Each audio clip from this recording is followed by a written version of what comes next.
Are you not, perhaps, afraid of what might happen to you as a result of making these revelations? Oh, yeah. I probably am a dead man already.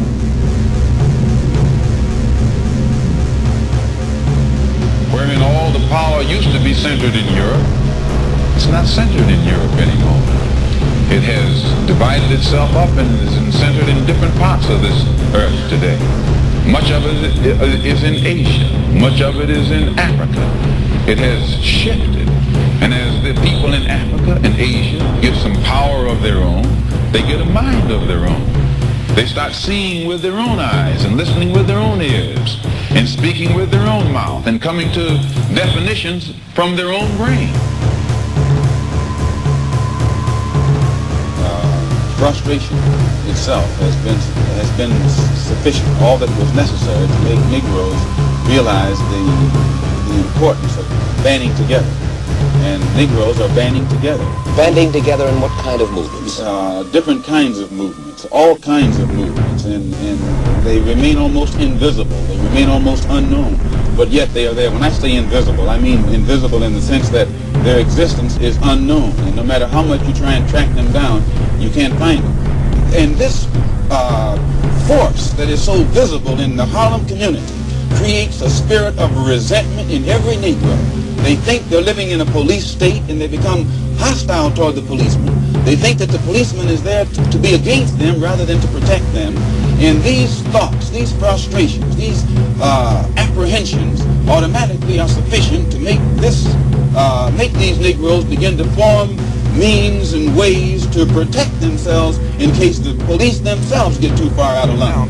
In January, and I had no intention, or rather March, and I had no intention of ever even speaking on this. Had they left me alone, you still wouldn't know what really took place. Why are they threatening your life? Well, primarily because they're afraid that I will tell the real reason that I'm out of the Black Muslim movement, which I never told. I kept to myself.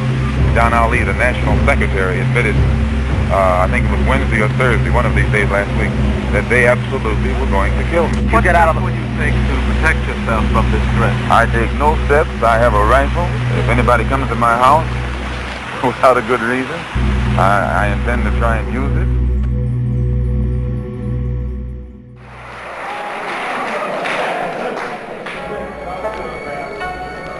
In fact, I think we'd be fooling ourselves if we had an audience this large and didn't realize that there were some enemies present.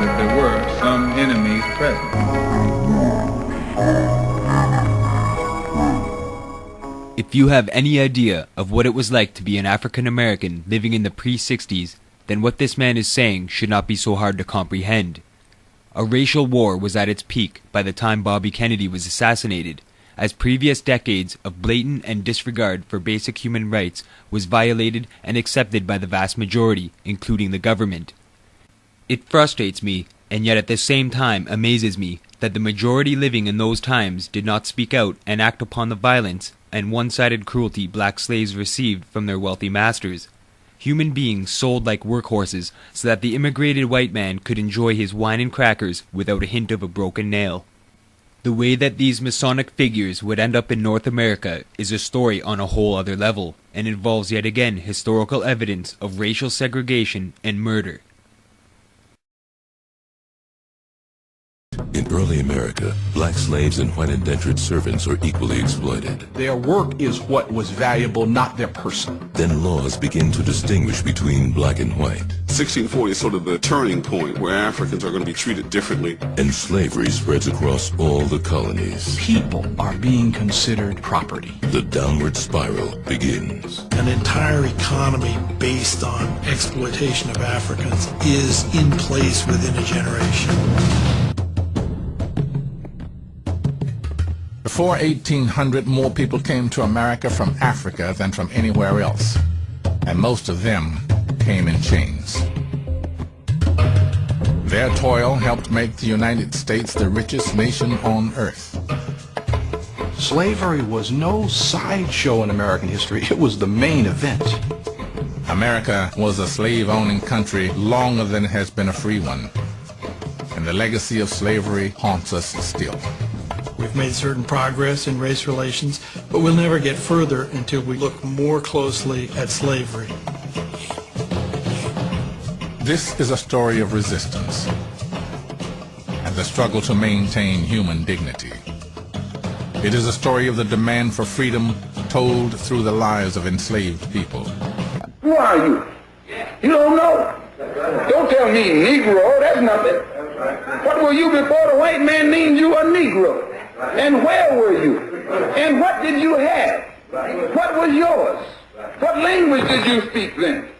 What was your name? It couldn't have been Smith or Jones or Bunch or Powell. That wasn't your name. They don't have those kind of names where you and I came from. No, what was your name? And why don't you now know what your name was then? Where did it go? Where did you lose it? Who took it? And how did he take it? What tongue did you speak? How did the man take your tongue? Where is your history? How did the man wipe out your history? What did the man do to make you as dumb as you are right now? Who is his enemy? He'll say the Belgians. Ask the man in Kenya who is his enemy. He'll say the British. Ask the man in Morocco who is his enemy. He'll say the French. But the one thing that the French and the British and the Belgians all have in common, they're all from Europe. Is that right or wrong?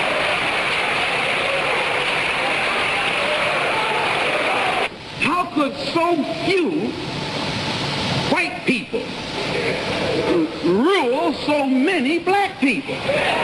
This is the thing you should want to know. How could so few? The white man today will tell you that thousands of years ago, the black man in Africa was living in palaces. The black man in Africa was wearing silk. The black man in Africa was cooking and seasoning his food. The black man in Africa had mastered the arts and the sciences. He knew the course of the stars in the universe before the man up in Europe knew that the earth wasn't flat. Is that right or wrong?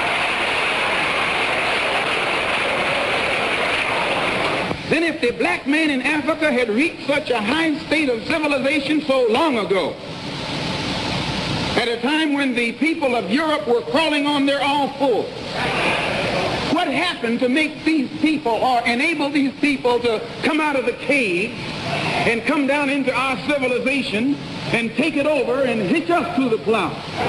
What happened? How did they do it? These are the things you should want to find out before you say hooray, hooray, hooray. Is that right or wrong?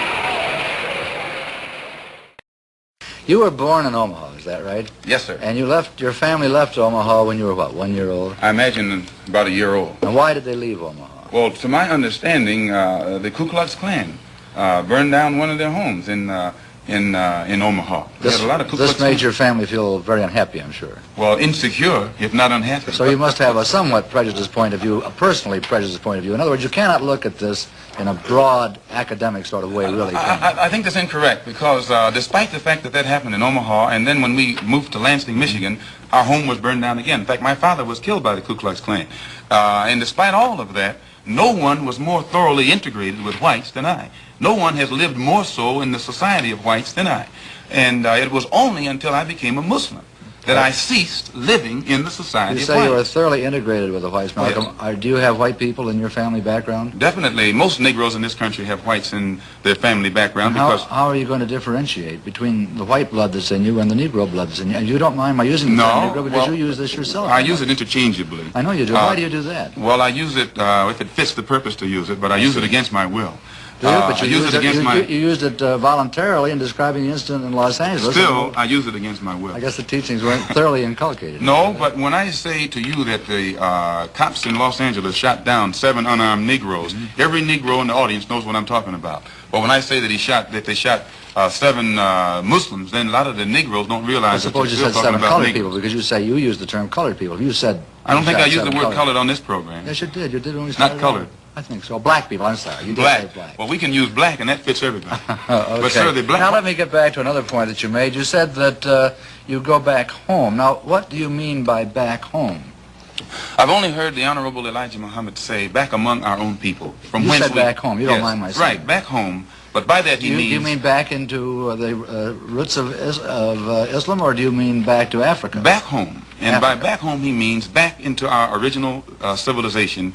And if you study history, the Islamic culture existed in West Africa, But your Central family Africa. didn't come from an Islamic background originally, did it? I mean, you came from the proud tribes of Africa, which is I think you'll find, sir, that one of that Islam, the Islamic culture, I agree, there is existed widely in Africa, Central Africa, West Africa. I agree. I've met many people in there. Mr. O'Connor. With regard to that tragedy out there in Los Angeles, I myself refer to it when it happened as the tragic police action, so I am not totally biased. Thank you, sir. Coming from Muhammad Speaks, which is the publication of your cult or your religion, Elijah Muhammad, referred to the policemen out there, the white policemen, as devils. He said, "There is no justice here for us black people. There is no future for us nor our children in civilized America." Doesn't that imply that you're going to get out, or that's his wish that you get out? If he referred to those policemen out there as devils, who were heavily armed and knew that the Negroes whom they were shooting down in cold blood were not heavily armed, I don't think that those policemen themselves would deny that they're devils, nor would any Negro who witnessed such a deed deny that they are devils. Well, about the other part of it, there's no justice here for us black people. There is no future for us nor our children in civilized America. And I didn't make that up. He said it in his own And he's correct in what he says, sir. Well, what does it mean? Does it mean you're going to get out, or It what? means the same thing that Attorney General Robert Kennedy means when he says that the #1 domestic problem in America is the race problem. That it is almost impossible to solve it. It's almost impossible to give justice to Negroes. No Negro leaders have fought for civil rights. What do you mean They by have fought? begged for civil rights. They have begged the white man for civil rights. They have begged the white man for freedom. And anytime you beg another man to set you free, you will never be free. Freedom is something that you have to do for yourselves. And until the American Negro lets the white man know that we are really, really ready and willing to pay the price that is necessary for freedom, our people will always be walking around here second-class citizens, or what you call 20th century slaves.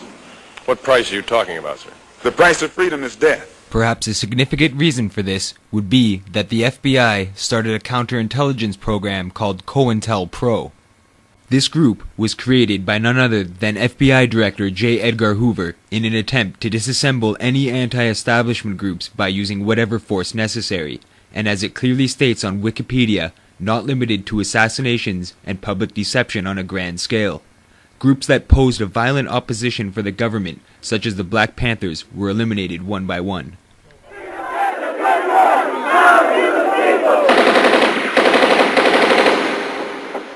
In December of 1969, when the Panther 21 were in jail, Fred Hampton and Mark Clark were killed and others wounded in a pre-dawn raid by the Chicago Police Department on a home of members of the Black Panther Party. The Black Panther Party. The LA office was attacked. So there's a national program of repression against the Black Panther Party. Panthers were killed all across the country. Bunchy Carter and John Huggins were killed in Los Angeles. Joan Bird was beaten and tortured by New York City police.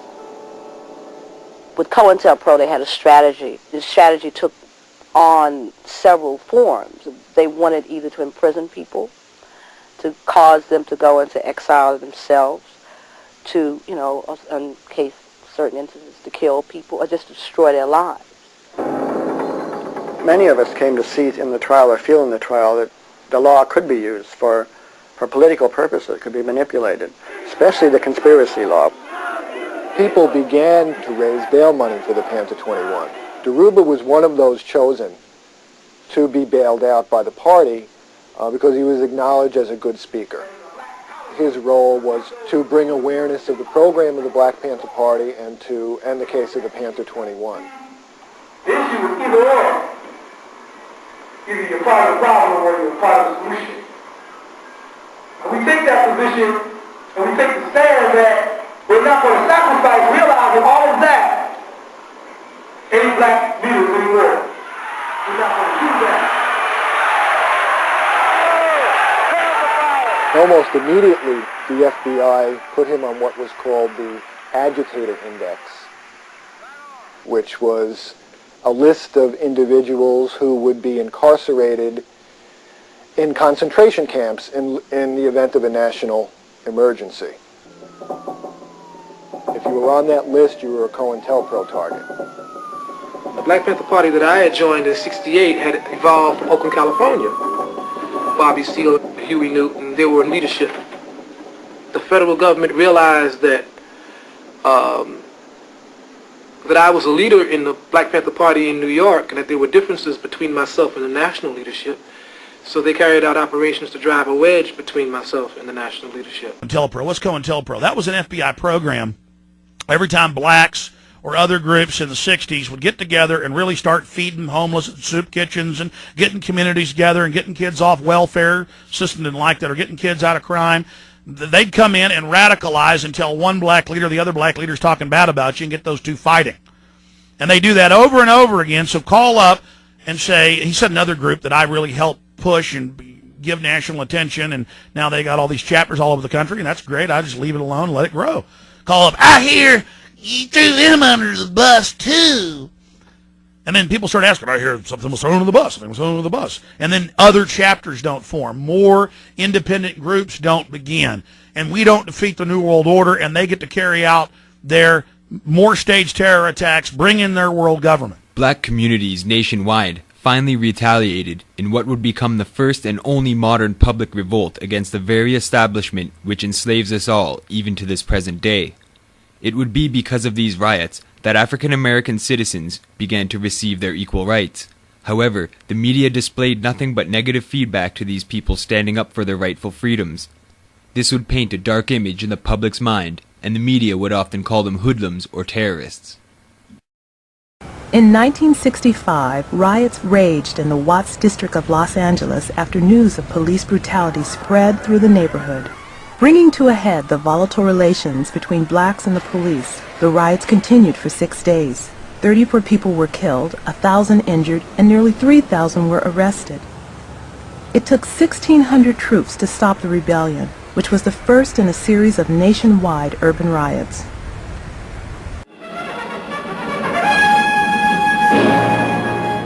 Six days of rioting in a Negro section of Los Angeles left behind scenes reminiscent of war-torn cities. More than 100 square blocks were decimated by fire and looters, and few buildings were left intact. Firemen were harassed by snipers and brick-throwing hoodlums as they attempted to control the fires, many of which were left to burn themselves out. As the National Guard moved in to restore comparative calm, the losses by fire alone were put at $200 million. No attempt has yet been made to estimate the losses suffered at the hands of the looters who stole everything from liquor to playpens. Rivaling street gangs, such as the Crips and Bloods, had to join forces as the National Guard set its sights on the Watts district of Los Angeles. And then they brought in 16,000 National Guard who don't know the terrain. The National Guard in particular is not necessarily trained to engage in civilian crowd control.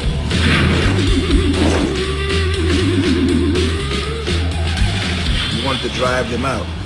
And so the question then is, what do we do? And we were opportunistic fighters. We didn't need stockpiles. We got dilapidated buildings. Here's a brick pile just waiting to be thrown at your ass. Here's a dilapidated building. Ain't nobody living there. You didn't fix it. You didn't remove it. Okay, it ain't nothing but a pile of bricks anyhow. That's coming at you.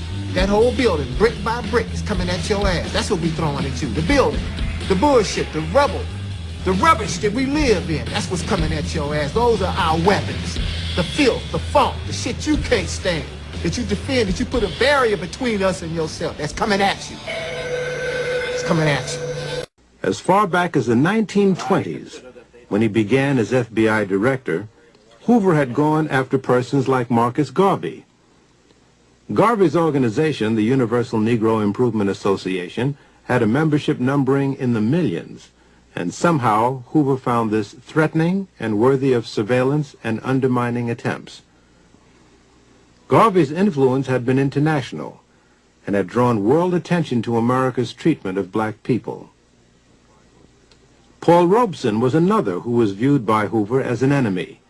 This reporter has personally examined thousands of FBI, CIA, and other U.S. government agency documents that were kept on Paul Robeson.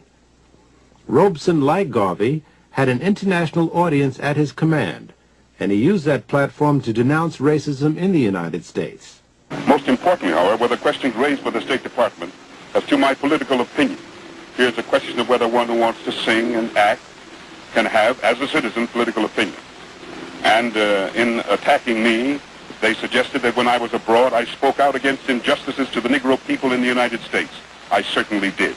And the Supreme Court Justice just ruled, Judge Warren, in the segregation cases, that world opinion had a lot to do with that ruling, that our children, Negro children, can go to school like anybody else in the South. I'm very proud to have been a part of directing world opinion to precisely that condition. The second, that I fight for the independence of the colonial peoples of Africa. Bandung, the colored peoples of the world assembled and made it clear that nobody is going to tell them what to do. They're going to have the independence. I'm proud of that. And this frightened many interests in this country.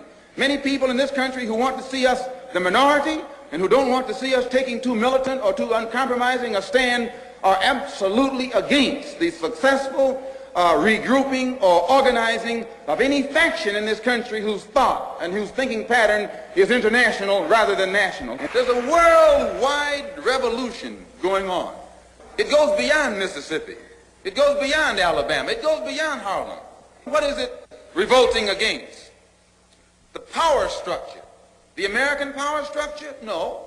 The French power structure? No. The English power structure? No. Then what power structure? An international Western power structure. For a time, black movement organizations remained elusive to agencies like the CIA and the FBI, and this is in part due to the fact that they would disassociate themselves with any whites due to the violence they received.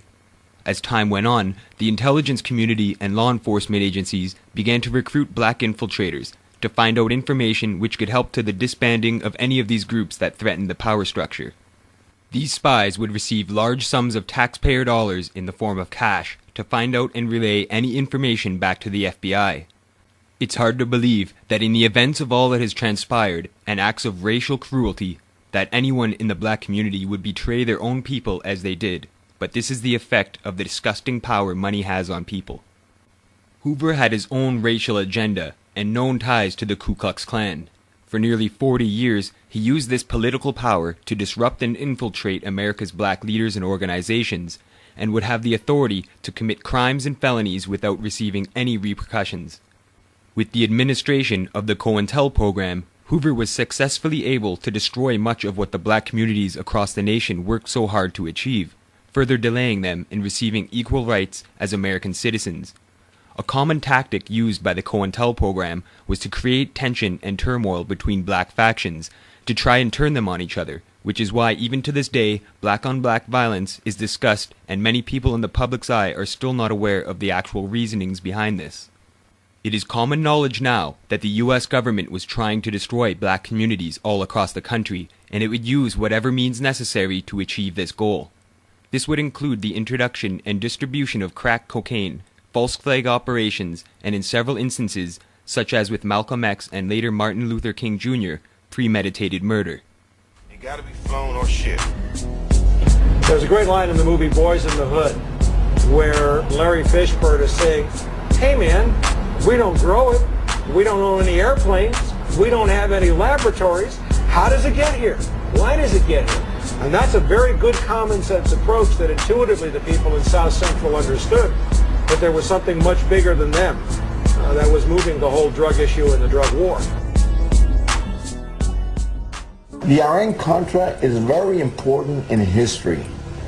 We have to remember the fact that Iran-Contra, its mandate was to investigate the sales of missiles to Iran.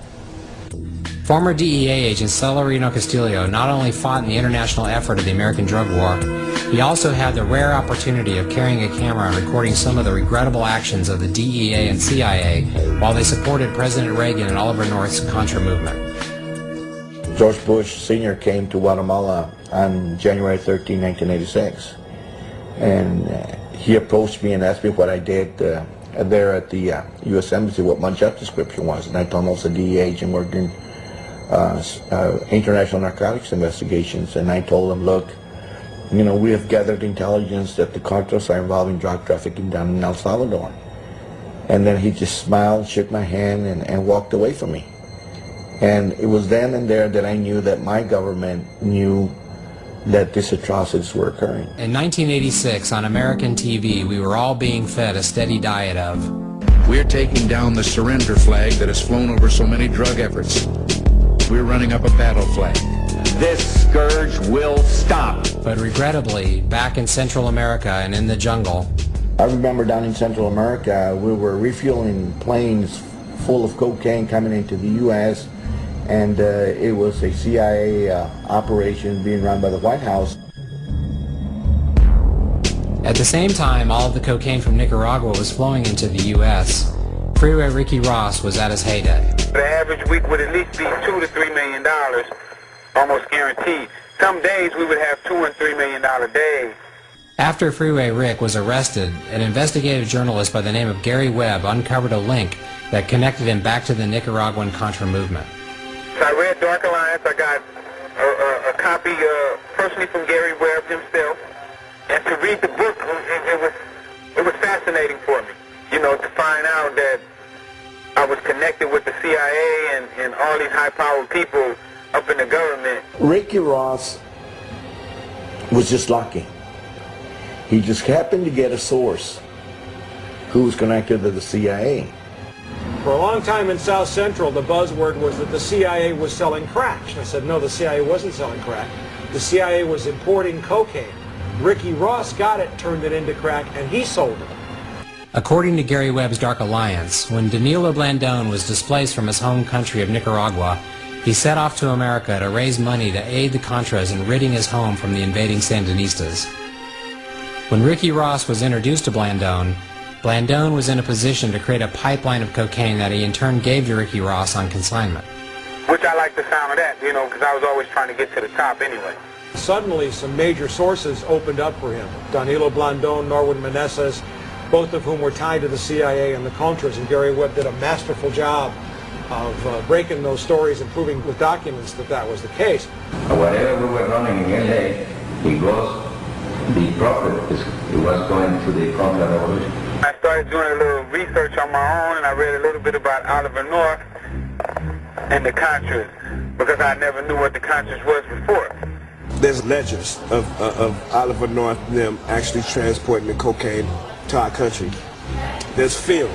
Every piece of document that's possible. Talk about being in the wrong place at the wrong time. First-time dealer and former Crip Leroy Chico Brown was arrested with Rick. Chico walked into a DEA sting operation that was set up to capture and imprison Rick in trade for Rick's old partner, Danilo Blandón.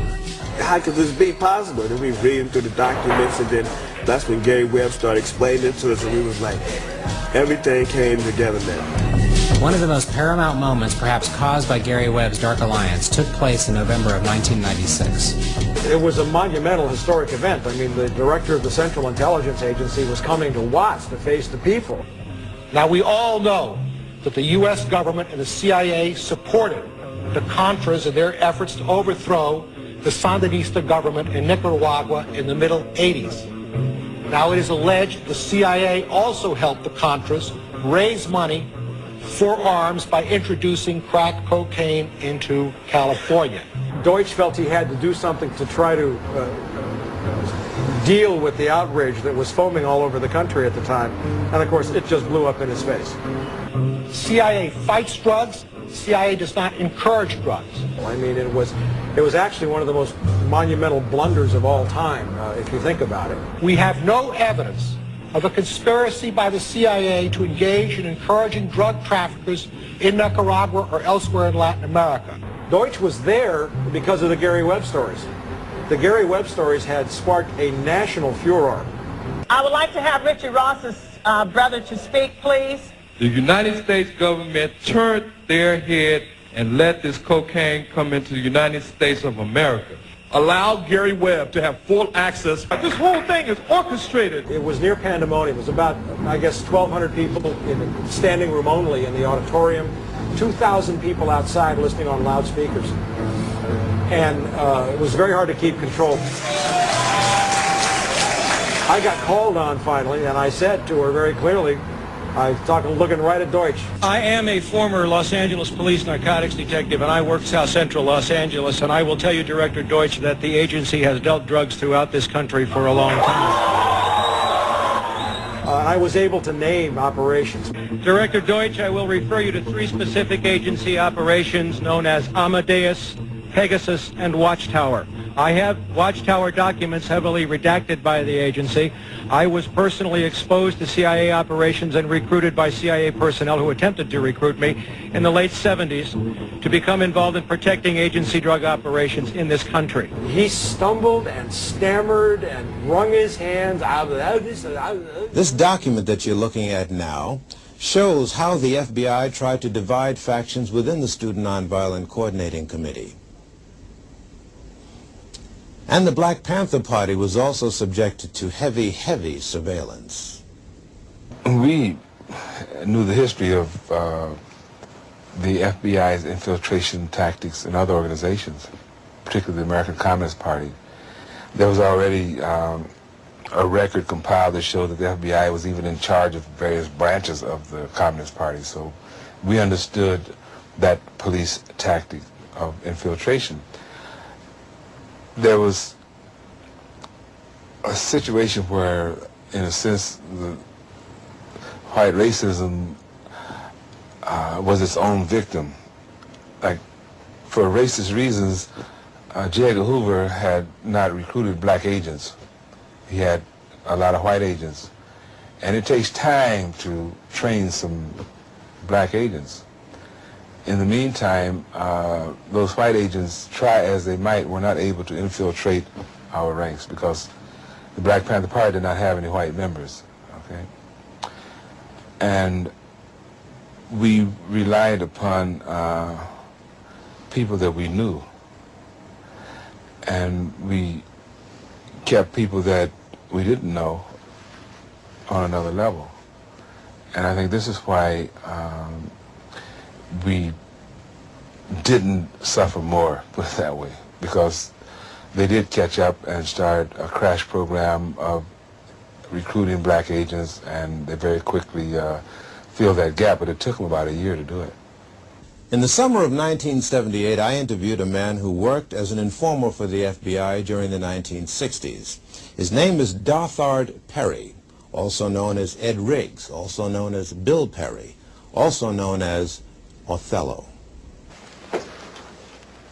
How were you paid? The pay was always in cash. Cash, and you would sign a card. It would go like this. A rendezvous or a drop-off point would be picked out either by yourself or the agent. You would meet the agent there. Usually it would be in a vehicle. You get in the vehicle, he would hand you the money. He would tell you first to count the money. He would tell you the amount while you counted it. If the amount was there, he would then bring out a card. On that card would be for the week of such and such. In other words, the week was dated. So-and-so has been paid the amount of. Then you would sign the card, and then the agent would sign the card. The reason for this is that if all of a sudden the IRS became very interested about where you were getting all this extra money from, you could always tell them to go back to the Bureau, and the Bureau would have your cards on file. I see. Were there such things as bonuses? Oh, yes. What were they paid for? Bonuses were paid for, suppose while you were meeting with, or you were at a meeting with Bobby Seals, Chu Lai of the Red Army happened to come to the meeting too, which is something which would be a new development. That's bonus time. In other words, a hot piece of information. Hot piece, very hot piece. Tell me about some of the cultural organizations that you infiltrated and what you did. PASLA, Mafunde, Watts Writers Workshop, which they had. The Watts Writers Workshop? Yes.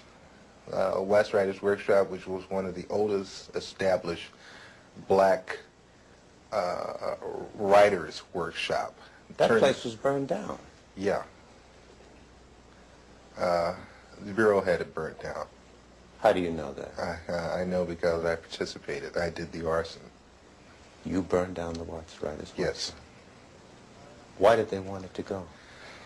At the time, funding had been cut to the workshop, had been cut out, but it looked like there was a possibility of a grant being given back to the workshop. And if there was no theater, there would be no grant. How did you do it? 2 cans of kerosene, Purex bottle, gasoline, and a flare, highway flare. Why didn't you use more sophisticated stuff? Oh, no. No. You're never overly sophisticated. It's too obvious. This way you make it look like, you know, maybe somebody in the neighborhood that got kicked out of the theater at one time got mad and came and burned the damn theater up, that kind of thing. Did you ever suffer pangs of conscience? Quite a few times. Quite a few times. I still suffer pains of conscience. I suffer from the fact that a lot of people trusted me and I misused that trust. I suffer from the fact that a lot of information that I gave out was the undoing of certain groups or certain people. I suffer from the fact that I'm on the run constantly. I have no real life to speak of.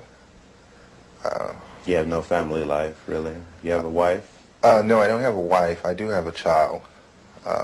I can't see her that often. I have to stay away from them because once I come around, the Bureau shows up and harassment starts.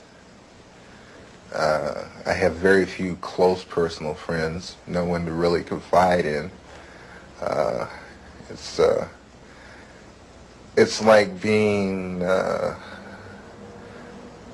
on the outside of a glass jar and everything is happening inside the jar, but you're on the outside. You can see it happening, but you can't participate.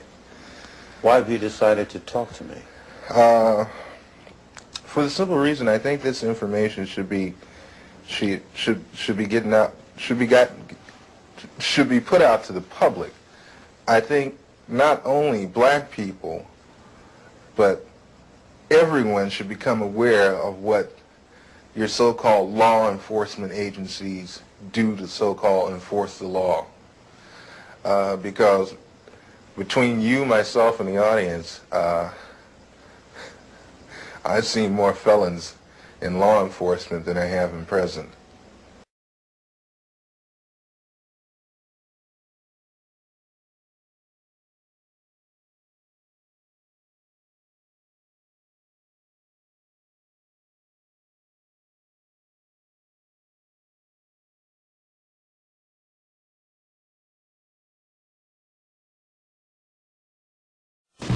Morning, how do you do? With the FBI. You have a couple minutes while I'm talking? No, a couple of Your name is Beckwith? Beckwith, right. And your name is Fulton. Fulton. Right. From which, New York. New York, there's only one. Only one here. Is probably what you assumed we came for, to obtain any information you wanted to give us about the Muslims. I didn't assume anything. No.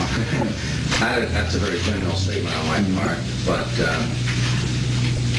as you know, we follow the activities of the Muslims as best we can. But we're always looking for new avenues of information, and who better than the head of the Muslims. That again goes into your psychology. We've had people, not this group in particular, other groups. Oh, yes. Who have been just as vociferous against whatever we're investigating. Communists, make a good case out of it. Communists for 20 years, they hate everything. Go interview them. They don't want to. Go anyway. So you want to knock on the door. Where have you been? Oh, I want to tell you something. You never know that you ask. And that's happened so many times. Sometimes you the word isn't convinced, but sometimes money brings out the information. I have no intent to insult you here. According to Dillon, what's his name, the Secretary of Treasury, this government's money is in such trouble until... You can still spend it. Still, according to your government economists, the dollar itself is in such trouble, a person would be a fool to sell his soul for one of these decreasing dollars. Oh, yeah, I couldn't agree with you more. You'd be a fool to sell your soul if the dollar was increasing. This has nothing to do with selling your soul. I mean, if you look at it that way, okay. Yeah, but depends on how you look at it. Sure. You insult my intelligence when not only they insult me, period. If they think I would tell them anything. But it would be good, and I think in many ways it might be of some benefit to the organization. You know, if in fact we can eliminate people. There's no government agency that can ever expect any information out of me that's in any way detrimental to any religious group or black group, for that matter, in this country. No government agency. That's fine. Because they should use that same energy to go and find who bombed that church down there in Alabama.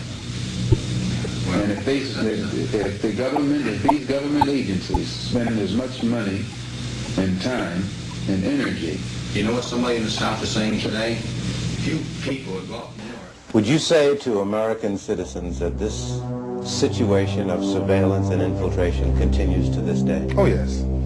On the dimension that you experienced? Probably much larger by now. Larger? Oh, yeah. A black person who takes a black leader and weaves his way into his confidence and then betrays him or her, or any other one for that matter, is decidedly beneath contempt. So if Gene Roberts were a part of all this, the man himself is totally beneath contempt. With Gene Roberts as a trusted bodyguard, the New York City police now had a man on the inside who could closely monitor the activities of the Muslim Mosque Incorporated, the OAAU, and the minister as well. In the cold, early morning hours of February 14, 1965, a Molotov cocktail smashed through a window of the house he shared with his pregnant wife and 4 young daughters. The minister and his family escaped unharmed through the flames and onto the lawn, where they saw the raging inferno destroy their home. I stood in my underwear, bare feet, in the middle of my driveway with a gun in my hand for 45 minutes, waiting for the police or waiting for the fire department to come. Had any threats? That's all I get is threats. I get not less than 6 or 7 threatening phone calls every day. He found his family's shelter at a friend's home, and the next day he flew to Detroit to keep a speaking engagement. Distinguished guests, brothers and sisters, ladies and gentlemen, friends and enemies, it isn't something that made me lose confidence in what I'm doing, because my wife understands, and I have children from this size on down, and even in their young age, they understand. I think they would rather have a father or a brother, or whatever the situation may be, who will take a stand in the face of any kind of reaction from narrow-minded people, rather than to compromise and later on have to grow up in shame and in disgrace. Something feels wrong out there, he tells those around him. Then the minister quietly moves behind the rostrum, takes a seat, assembles his notes, and prepares himself to take center stage, as he has done for the past 12 long years. I was aware that he was there, and he said, make it plain. Make it plain was, I'm ready to come forward. That's all it meant. It didn't mean you continue to talk. And I said, I now bring before you a man that would give his life for his people. Just as Benjamin was ending his speech, the four of us was relieved. We went to the back of the ballroom. We were told to find seats in the audience and report back to the same location to relieve the other brothers that were up front. As that meeting was breaking up, Malcolm was being introduced. He came on the stage. Two individuals about 4 or 5 rows back started a commercial and get your hands out my pocket, nigga. I started walking towards them, and all of a sudden I see 3 individuals up front pumping shots at Malcolm. And they were moving from Malcolm's right toward the center aisle.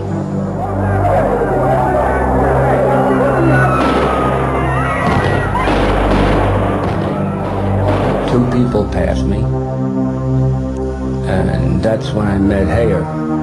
He pointed his gun at me. Just as he fired, I turned sideways and hit him with the chair and knocked him down, and he got up and started scampering out.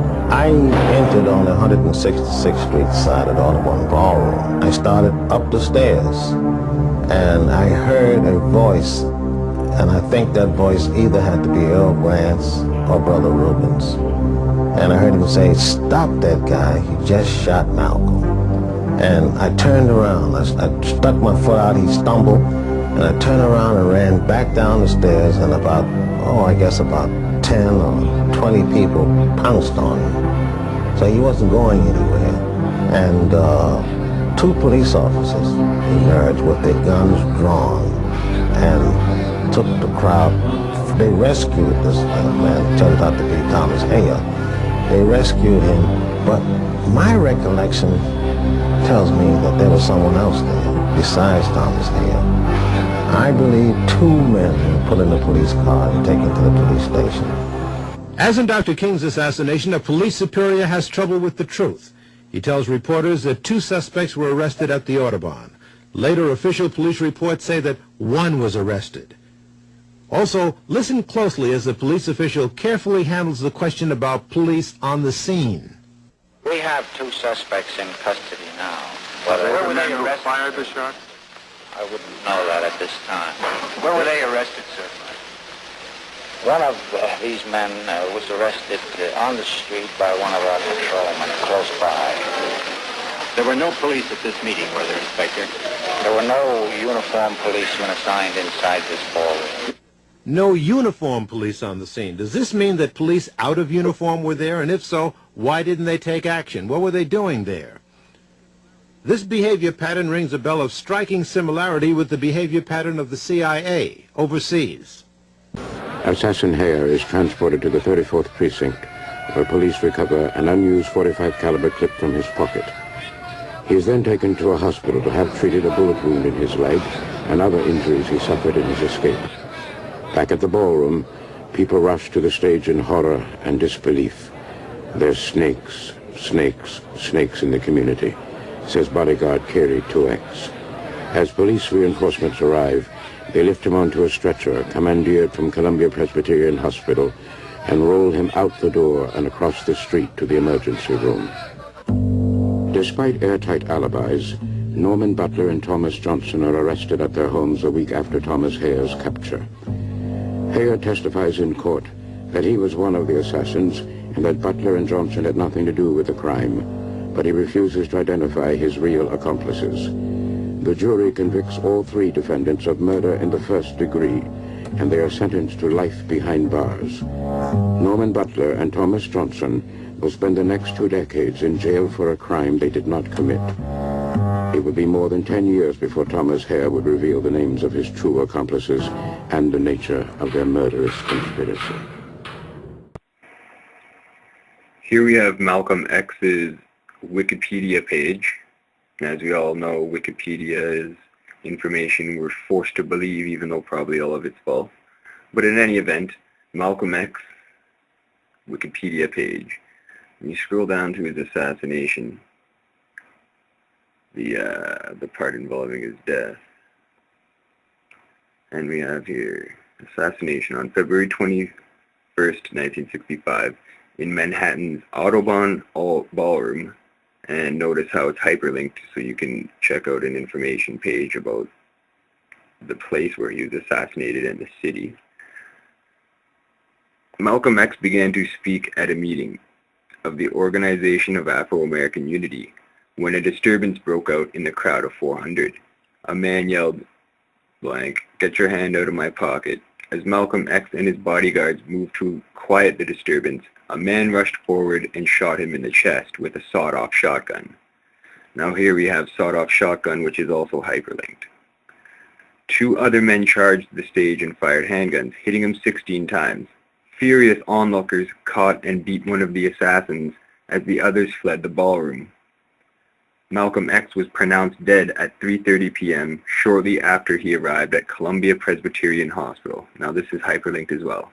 Now notice, the man who murdered Malcolm X has no hyperlinked page, meaning that they don't want you to find out information about the guy who killed him. I find anomalies like this all over Wikipedia when referencing information, so it's one thing I think you should look out for. As to the true killers, many people, from the black Muslims to the highest state authorities, could be implicated. 4 trails keep coming back. The New York Police Department. The living proof is Gene Roberts, the informer we've been following through this whole film. The CIA, which was very suspicious of the powerful links established by Malcolm X with African leaders. The FBI. Hoover and his staff were looking very closely into the friendship of the country's 2 enemies number 1, Martin Luther King and Malcolm X. And finally, the black Muslim leaders themselves. Ali Shabazz, Malcolm X. And in it is contained passages from a speech by Louis Farrakhan. And here is one excerpt. What have you got to say about it? Did you teach Malcolm? Did you make Malcolm? Did you clean up Malcolm? Did you put Malcolm out before the world? Was Malcolm your traitor or was he ours? And if we dealt with him like a nation deals with a traitor, what the hell business is it of yours? That was in 1993. Really? A few months ago. Yeah. On Savior's Day, I believe. I see. Tonight, the Nation of Islam is reacting with anger to allegations that have put its leader under fire. Those sensational charges are in a story we told you about exclusively on News 4 New York last night. The widow of Malcolm X is accusing Louis Farrakhan of involvement in Malcolm's assassination. After seeing the Speaker of the Nation of Islam say what he just did about Malcolm, it is not so hard to believe that Farrakhan may have had something to do with the assassination, which is exactly what the media and government want us to think. Why else would this have been such a televised and talked about occurrence? The truth of the matter is, Malcolm was expelled from the NOI for several reasons, and the group at the time felt as though Malcolm's views and actions during the months leading up to his assassination were against their beliefs. So they dealt with Malcolm as they would any Muslim who went against their non-violent approach to reaching world harmony. Malcolm had received bad press when he announced shortly after the death of John F. Kennedy that it was an inside job, or in his own words, the chickens have come home to roost. The Nation of Islam became very upset with this, and after Malcolm exposed the nation's leader, Elijah Muhammad, of impregnating several of his young secretaries, the wedge that many believe killed Malcolm X was set into place. The nation did not condone violence, and after the threats on his life and family, he pursued and armed himself in protection, something also forbidden by the NOI. Why are they threatening your life? Well, primarily because they're afraid that I will tell the real reason that that I'm out of the black Muslim movement, which I never told. I kept to myself. But the real reason is that Elijah Muhammad, the head of the movement, is the father of 8 children by 6 different teenage girls, 6 different teenage girls who were his private personal secretary. The one who first made me aware of this was Wallace Muhammad, Mr. Muhammad's son. And I had stated in a newspaper article about an effort to take my life back in January, and at that time the Muslims denied it. In fact, they tried to make it appear to my brother that I was insane.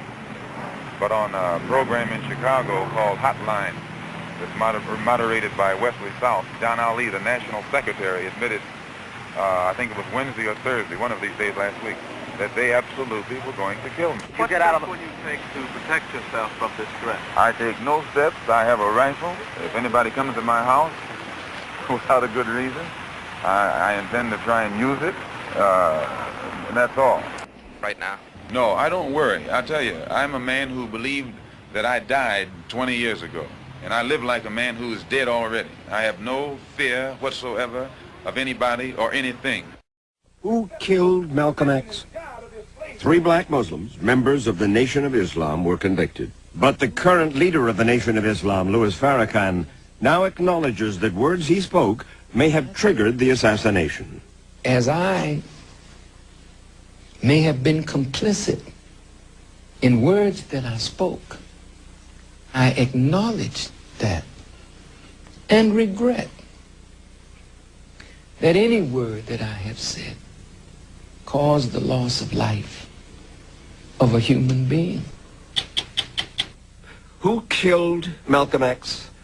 3 black Muslims, members of the Nation of Islam, were convicted. 2 of them served 20 years. The 3rd is still not free. But the current leader of the Nation of Islam, Louis Farrakhan, has long been suspected as the instigator, the behind-the-scenes force who triggered the killing. Malcolm's late widow believed that, as do his children to this day. But now, finally, Atala Shabazz, the eldest daughter of Malcolm X, and Louis Farrakhan, agreed to talk about the assassination for the first time in front of a reporter. For Shabazz, not without some misgivings. I did not know if I wanted to sit across from him. I didn't know if my heart could handle it. Didn't know if she could sit with a man she still holds responsible for her father's death. Confronting Minister Farrakhan would not be easy, and for strength, she told us, she summoned the memory of her parents. Before I came here, I prayed and included my parents. They had to walk with me to the airport. They had to get me out of that hotel and into the property here. You see, Atala Shabazz was there in the Audubon Ballroom in 1965 in New York to watch her father make a speech. She was there with her 2 younger sisters and her pregnant mother. And Atala, only 6 years old, watched as gunmen killed her father. Here's how her late mother, Betty Shabazz, described the murder. I heard shots, and I saw people crawling on the floor. And so I got down too. But then when I was looking out and I saw someone look in amazement to the front, I knew they had shot my husband. And my children were crying, you know, what's going on? What's going on? Are they going to shoot us? I'm a child with a forever memory of the most significant man in my life standing at a podium and falling backwards. That's forever. Miss Shabazz, for several months, I carried the picture of your father with all of these bullet holes in his chest. And I looked at the man that taught me, the man that nurtured me, the man that was the example of a man to me. And I wept. If you were around in the 90s, you may recall a popular talk show about black culture called Arsenio Hall. Many believe that one of his last shows, which featured Farrakhan as a guest, was one of the reasons the show went off the air in 1994. Here's a clip from that infamous episode. It's only an hour show, so I figure we'll get right down to it. Why do you think there has been so much resistance to me having you on the show? Not just white people. I've had black people tell me, what you need to do is get sick on Wednesday. True story. Get sick on Wednesday and cancel Thursday, Friday. Jesus said, you shall know the truth, and the truth shall make you free. Unfortunately, millions and millions of people on this earth are deprived of that particular truth of which Jesus spoke. And the great fear of those who hold our people in captivity is that our people will come into that particular truth that will make us a free people, justified and equal before God and man. But as we talked about this show before all of this controversy arose, I told you then and I tell you now, ask me anything that is in the hearts and minds of your listeners, white or black, Jewish or Gentile. And if I cannot answer those questions with truth, then I have no business being on this show. Let's start with,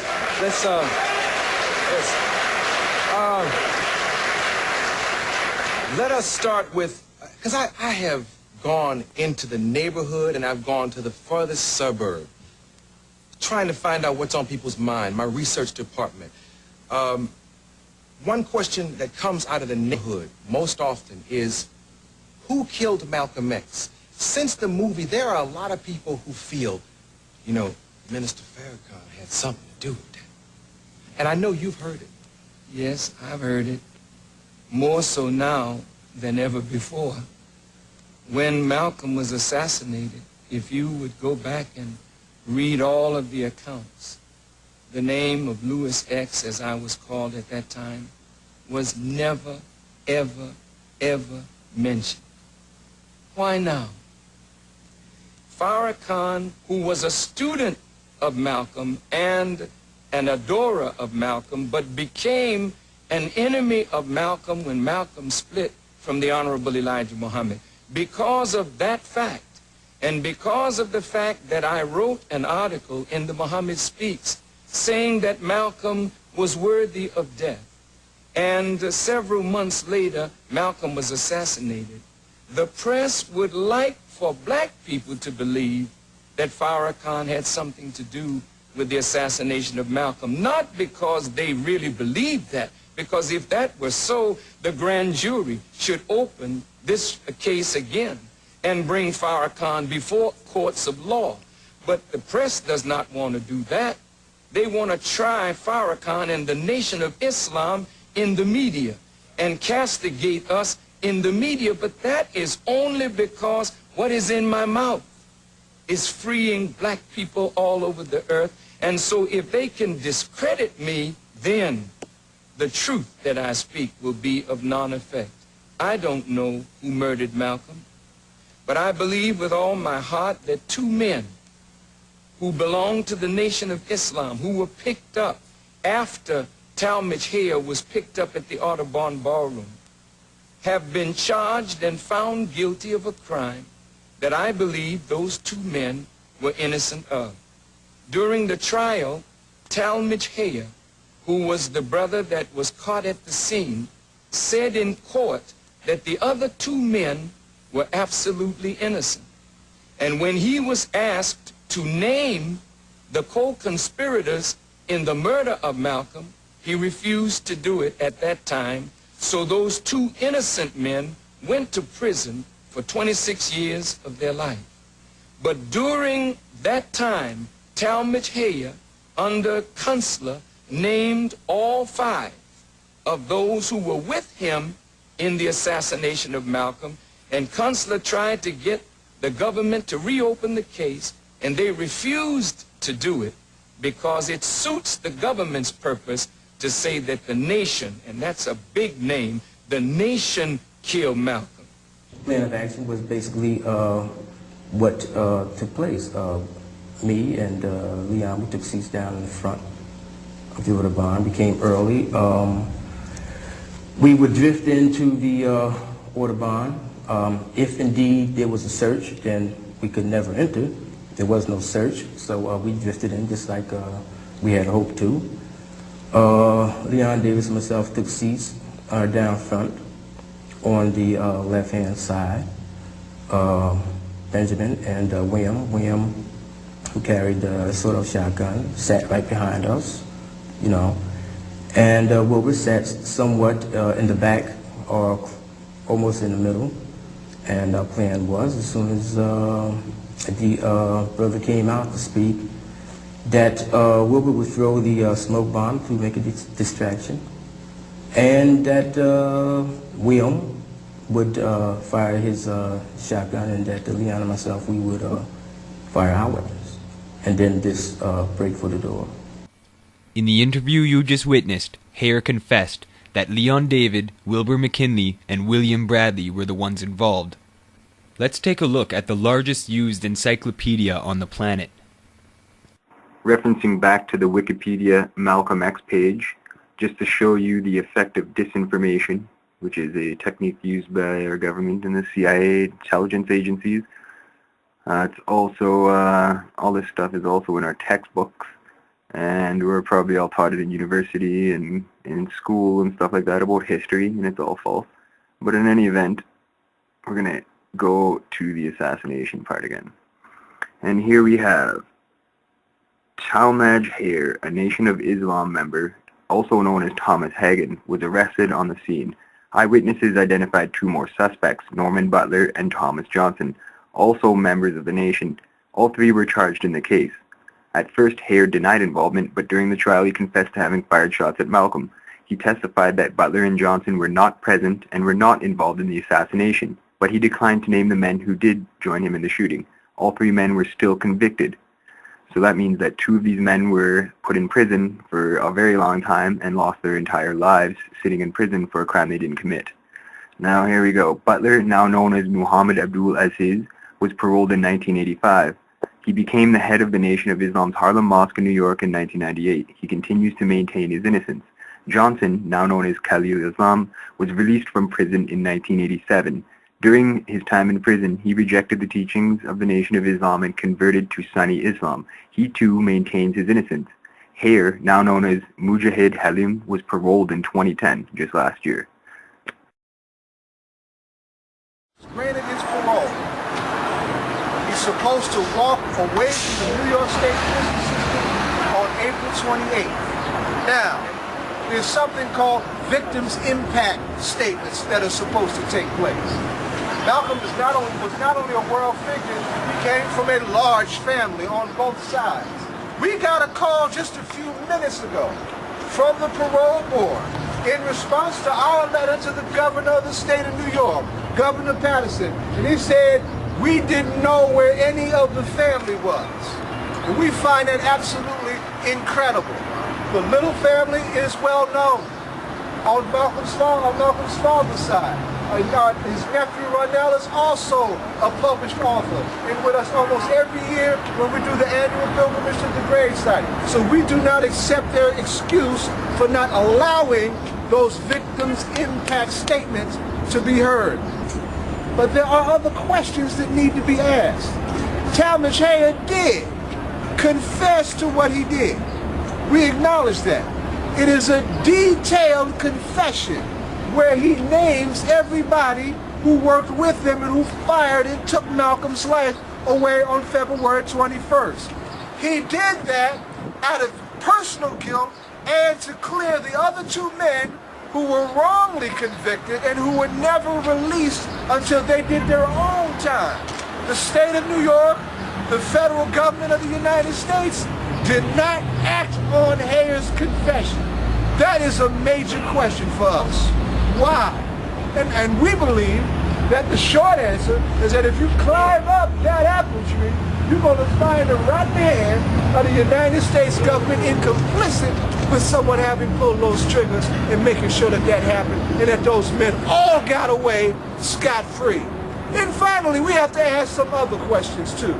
There's dozens. 69-year-old Thomas Hagen, convicted of the 1965 assassination of Malcolm X, was paroled yesterday after serving 45 years of a 20-year-to-life sentence. But the question here is not whether a man convicted of murder can change and should be allowed to one day walk free. The point that we have to mention here is that when he actually walked out of the prison and into freedom, it was under the shadow of a sign naming a street in honor of the man that he once killed. It was Malcolm X Boulevard. So here we have to question how this man's legacy still lives on today. Joining us from our New York studio to discuss it, I have RT correspondent Marina Portnaya. Marina, first of all, tell me, were there any people out on the streets today perhaps that were angry or protesting because of this man's release? Alona, well, nothing that we know of so far. As a matter of fact, if you turned on some of the local channels here in New York City, they were showing a full-screen picture of Thomas Hagen. There was no video of any protests or demonstrations taking place when he finally walked out to what we can call freedom. But many Malcolm X supporters and organizations did speak out condemning his release, saying that he should not have been paroled. And we have to mention, though, for the past 22 years, he was on a partial work release program where he was working during the week and spending 2 nights in prison. What? Okay, that's just crazy. This sort of reminds me of something like diplomatic immunity. Check out this card. If you have this card, you can't get charged no matter what you do.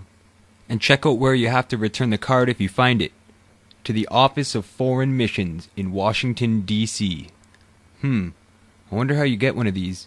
Probably got to be some sort of special agent or something. Some of Malcolm X's speeches, some of what he said still carries through today. First of all, I want to play us a clip from one of his speeches. This is American democracy. And those of you who are familiar with it know that in America, democracy is hypocrisy. Now, if I'm wrong, put me in jail. But if you can't prove that a democracy is not hypocrisy, then don't put your hands on me. Now, Marina, correct me if I'm wrong, but don't those sound like the same echoes that we're hearing from the Tea Party and from all these polls that are showing how much distrust there is for the government right now in America? Well, actually, to be technical, that is the exact quote I heard from Ralph Nader during the 2008 presidential elections. And yes, we do hear a lot of these complaints that democracy is hypocrisy. Today we welcome Khalil Islam. 30 years ago, Mr. Islam was known as Thomas 15X Johnson. Mr. Johnson was one of 3 men convicted of the assassination of Malcolm X, sentenced to 25 years in prison. Mr. Islam was paroled after serving 22 years for the murder.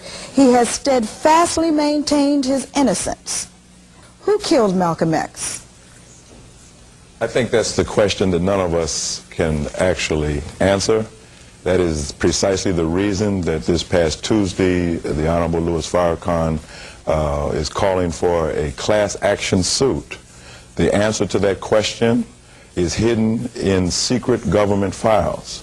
And this American people, these black people who have been deprived of leadership for so many decades, we demand that the light of truth be shown on the secrets that are hidden in government files so that we can answer that question once and for all: who killed Malcolm X, who killed Martin Luther King, and even who killed John F. Kennedy. Or Robert Kennedy, for that matter. George? There are some things we can say, though. And we can say that the FBI conducted extensive spying on the Nation of Islam, on Malcolm X, telephone conversation, infiltrating each organization at its highest level. We can say that. We can also say Gene Roberts, the person who's pitching that famous picture, giving Malcolm X the mouth resuscitation, was an undercover New York City cop. Not only that, he told us, and we reported this in Emerger magazine, that a week before he saw a dry run, the assassination of Malcolm X, that he reported that to the New York City Police Department. They said they would pass it on. They did nothing, and when assassination went down, it went down exactly the way he saw it. There seems to be a suggestion, gentlemen, just listening that is, that the FBI may have been involved in the assassination. Was there a climate that the FBI fostered so that the assassination could take place? They bragged about it. The Chicago office bragged about it. Are you suggesting that because of his international attachments, because of where he was going in terms of his leadership internationally, correct, that he became even a bigger threat to the FBI? That's correct, because you see, Nasser and others would have helped him at the UN bring up the problem of African Americans in America. So he was moving in a direction that was making the national government here very uncomfortable. Another thing we can say in terms of moving closer to the Horn and also taking advantage of the fact that we have one of the men who served 22 years after being convicted, and that is that we can also say that there were 3 gunmen, and there were 3 guns. There was a shotgun, there was a 9mm, and there was a .45. Thomas Hare, who went to trial, essentially said that the other 2 men were not involved. Khalil Islam, who we have here, is one of those men whom he said during the trial was not, in fact, involved. So the question is, and I think at least the journalistic community that is interested, which is a very narrow community, or the reading public that is interested, which is also narrow, have come to the assumption that 2 of the 3 people on the trigger were not, in fact, in the ballroom that day. And so the question is, well, who were on the triggers? Who do you think, Les? Who do you think was the mastermind behind the killing of Malcolm X? Well, there's 2 questions. I mean, if you're talking about the mastermind or the person on the trigger. In other words, we have 2 triggers that are presently unoccupied. Give me an answer to both, my friend. Well, I think as a journalist, I need to know who's on the trigger before I can know who was his mastermind. Khalil, we're talking all around you. We don't want to do that. I'm listening. What he's saying is true when it comes to the 4 individuals. The affidavit was put in by William Kunstler in my behalf. As close as I've gotten to that was we had a brother named Imam Faiz, and he went to New Jersey to investigate, and he found out that these people indeed existed, and their whole history was just like Mujahid ran it down to us. All right, let's clear this up for our audience. Were you involved in the assassination of Malcolm X? No, I wasn't. How did you get shot? I didn't get shot. You did not get shot? No, ma'am. Were you involved around it, over it, under it? Then how did you get arrested? I couldn't even walk. I was involved in an incident in the Bronx where a correction officer was shot named Benjamin Brown.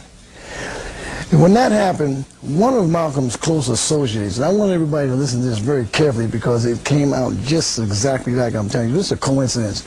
He got on TV and he said, you see what Thomas 15X did and Norman Brother? He said, those guys, man, he says, they're going to get all of us hypocrites. They're going to get me, they're going to get Malcolm, and it happened just like that. So you were set up to take the fall, you think?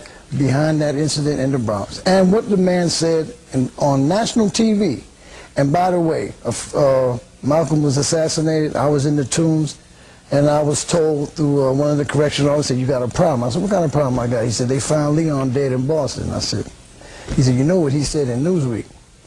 I said, yeah. Tell us remind the audience who Leon was. Well, Leon Amir was the karate instructor for the FOI.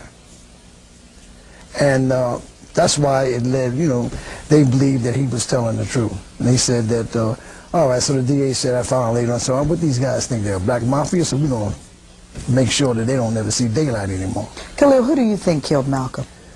Well, I would say that the individual that was shot on the scene, Mujahid, he told me himself that the 4 individuals that he gave up, he says we went there and we rehearsed it, just like somebody just said.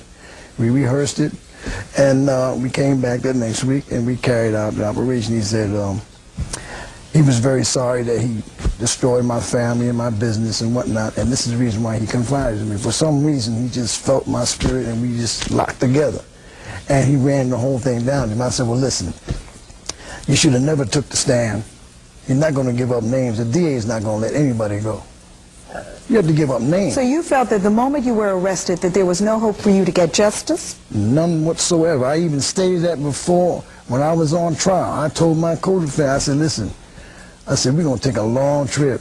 The only way we're going to get out is through the back door. It was sealed. I knew it was sealed. I had a lot of experience with, street life and prison and stuff like that. Let's take a break. And when we... The matter is obviously one of great political sensitivity, both internationally and domestically. The department considered the matter one of sufficient importance to discuss with President Johnson, who, in turn, asked Mr. Hoover to secure any further information. There were many things that Malcolm was doing that were deemed subversive, that was deemed threatening to the United States government, to the Johnson administration, to Hoover's mentality and the mentality of members of the Federal Bureau of Investigation, as well as CIA. And here was Brother Malcolm traveling around through Africa, equating, and in essence, saying that the United States was in no position to be talking, telling the rest of the world, giving the rest of the world lectures because of the things that were going on in this country. Our desire, our prayer, that we can have a peaceful, intelligent rally here this afternoon. But at the same time, we see that they have surrounded us with many of their own agents in uniform and out of uniform.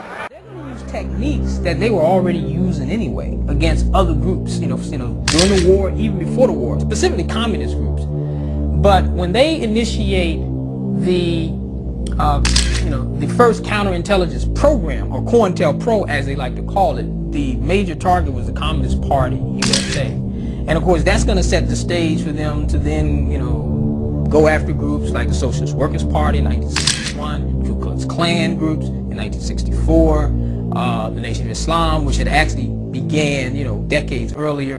Counterintelligence deals with first getting the information and then using the information, or using some type of scheme, some type of program, some type of technique, some type of activity in order to hurt, in order to discredit, in order to disrupt, in order to destroy, or they like to use the term neutralize, which is kind of like an all-encompassing term, which means to weaken to the point that it's no longer a threat. Now, one of the keys to counterintelligence, though, is to plant a seed and then to rely upon people to react to that seed a certain way. And if they give you the reaction that you want, then a lot of times that will accumulate in you achieving your goal. Now, another point that you want to be clear on is that one of the things that counterintelligence has used for a very long time is simply to exploit existing weaknesses of people. Jealousies and envies, personality conflicts, anything that they could use in order to weaken a target. Chicago also feels that any anonymous letters or calls at this time could possibly identify the source of the information and could, instead of causing disruption, solidify the royal family and Malcolm. One of the unique things that the Bureau liked to do, which helped to cause division inside the ranks of the leadership of the nation, they would draft a letter that was very critical of Malcolm. And then what they would do is they would then send the letter to some of Malcolm's enemies inside the ranks of the national leadership. So much so that Elijah Muhammad, having received one of them, thought that Malcolm actually wrote the letter. All they wanted was for you to think that this is a legitimate letter, take the information in it seriously, and if it can plant a seed of dissension, if it can plant a seed that could cause some type of division, it was a successful counterintelligence apparatus. Now, something else that the Bureau also did as far as a nation, which was vintage FBI, was they planted newspaper articles. So perhaps the same tactics were used against the civil rights movement. Heavy infiltration of the ranks, spread the seeds of dissension, then step back and let the blood spill.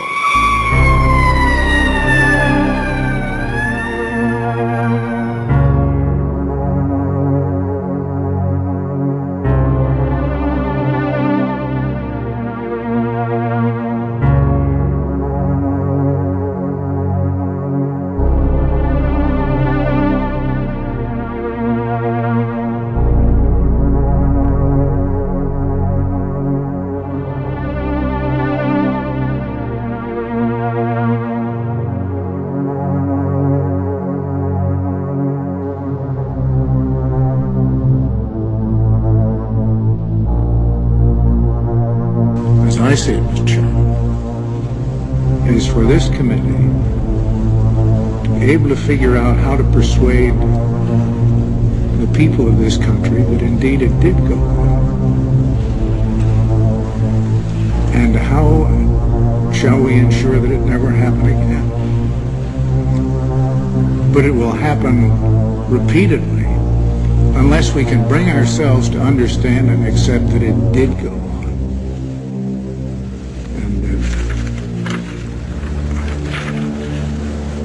And I say that as one who worked as a United States attorney with the Bureau and have enormous respect for its capacities in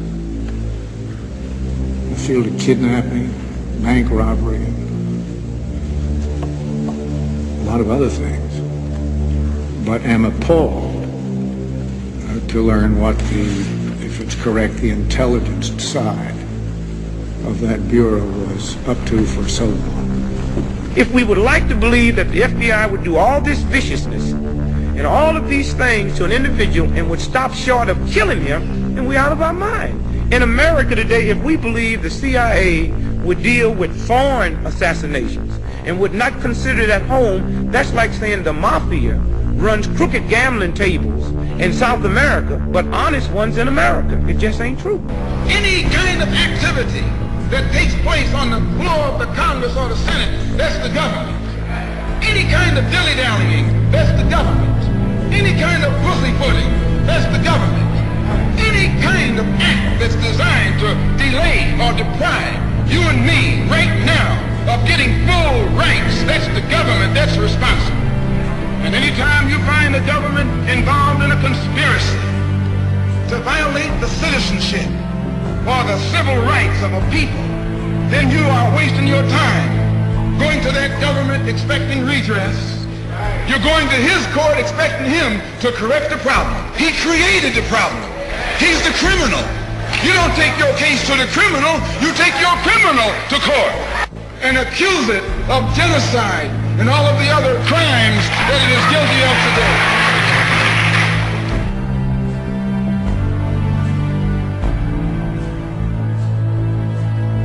So what you and I have got to do is get involved.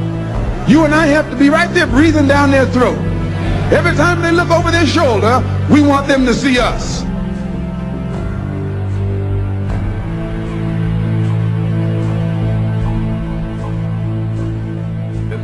You're living at a time of extremism, a time of revolution, a time when there's got to be a change. People in power have misused it, and now there has to be a change, and a better world has to be built, and the only way it's going to be built is with extreme methods. And I, for one, will join in with anyone, don't care what color you are, as long as you want to change this miserable condition that exists on this earth. Thank you.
Try a little social experiment right here. The next 4 minutes is gonna change your life, so listen up. Allow me to take y'all back through time to 1868, to when a company incorporates, and its name was the United States, based on the UK, and the trade is to turn every single newborn into a slave. Our true potential and meaning of life is lost. None can think of what is making a wage, and to disguise their demise, they change the names of their employees to citizens. And just like every other privately owned business, there needs to be a president. All of our sovereignty lost to corporate greed at the cost of our freedom. Toss aside, work for the man or die. You'll be 90 years old the time you retire. This is the hook, make sure that it sinks in real deep. The letter S in front of words let verbal weapons speak. From coast to coast, shore to shore, and north to south, we must unite. With these facts, the strongest weapon is your brain and mouth. Our currency creates the current of the sea. The cash flows in streams, when it hardly reaches you and me. All rivers have two sides, on each side is a bank. All wars have had two sides, on each side was a bank. So many have exposed this, but so quickly they were sank. When the ship docks itself, the term is called a birth. And we the product down the birth canal. When we reach the dock we're cursed. Bodies of water, we're born into the slaughter. This is the hook, make sure that it sinks in real deep. The letter S in front of words let verbal weapons speak. From coast to coast, shore to shore, and north to south, we must unite. With these facts, the strongest weapon is your brain and mouth. This is the hook,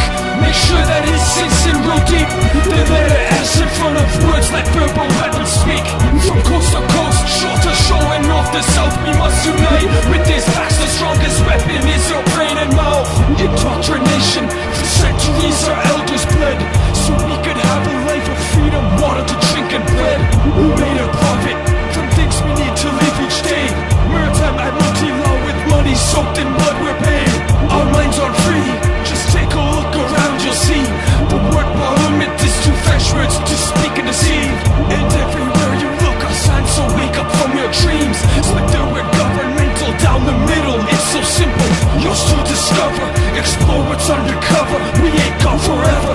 This is our life, ain't got no other. This is the hook. Make sure that it sinks in real deep. The letter S in front of words, let verbal weapons speak. From coast to coast, shore to shore, and north to south, we must unite. With this facts, the strongest weapon is your brain and mouth. This is the hook. Make sure that it sinks in real deep. The letter S in front of words, let verbal weapons speak. From coast to coast, shore to shore, and north to south, we must unite. With this facts, the strongest weapon is your brain and mouth. It's hard to do, I don't know what you think. Just go sign a mortgage. That's 2 French words, death and a pledge. And so do you pledge your allegiance to this life that you call your own, or think you call your own? Who are you carrying all those bricks for anyway? God? Well, I tell you, let me give you a little inside information about God. He gives man instincts. He sets the rules in opposition. This is the hook. Make sure that it sits in real deep. The letter S in front of words, let verbal weapons speak. From coast to coast, shore to shore, and north to south, we must unite. With these facts, the strongest weapon is your brain and mouth. This is the hook. Make sure that it sits in real deep. The letter S in front of words, let verbal weapons speak. From coast to coast, shore to shore, and north to south, we must unite. With these facts, the strongest weapon is your brain and mouth. So spread the word, literally. It's time to get the human race back up on our feet. Let's keep that money in the streets where it belongs. And I don't care what I say on record. The music industry is just another industry. Hopefully you learned something from this. It's your choice.